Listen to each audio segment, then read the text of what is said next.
एक कहानी है भारत की उस पहली महिला शिक्षिका की, जिन्होंने समाज की बंदिशों को तोड़कर लड़कियों के लिए कलम पकड़ने का रास्ता साफ किया। सावित्रीबाई फुले, संघर्ष और शिक्षा की अमर गाथा। बचपन और कम उम्र में विवाह 1831। सावित्रीबाई का जन्म 3 जनवरी 1831 को महाराष्ट्र के सतारा जिले के नायगांव में हुआ था। उस दौर में लड़कियों को पढ़ाना तो दूर, उन्हें घर से बाहर निकलने की भी आज़ादी नहीं थी। मात्र 9 साल की उम्र में उनका विवाह 13 साल के ज्योतिराव फुले से कर दिया गया। सावित्रीबाई अनपढ़ थी, लेकिन उनके मन में कुछ सीखने की तीव्र इच्छा थी। पति बने पहले गुरु। ज्योतिराव फुले क्रांतिकारी विचारों के व्यक्ति थे।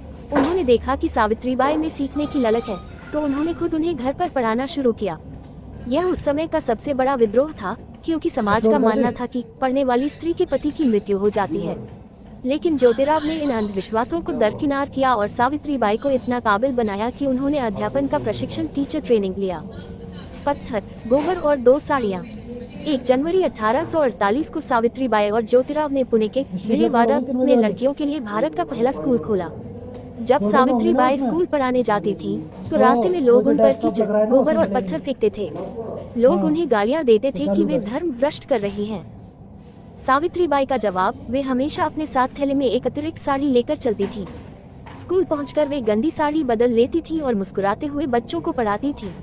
उन्होंने कभी हार नहीं मानी। सामाजिक क्रांति और सत्यशोधक समाज। सावित्रीबाई केवल शिक्षा तक सीमित नहीं रही, उन्होंने समाज की हर कुरीति पर प्रहार किया। छुआछूत का विरोध। उस समय अछूत माने जाने वाले लोगों को पानी तक नहीं मिलता था। सावित्रीबाई और ज्योतिराव ने अपने घर का पानी का हाउस टैंक उनके लिए खोल दिया। विधवाओं का सम्मान। विधवाओं के मुंडन की प्रथा रोकने के लिए उन्होंने न्यायों से हड़ताल करवाई।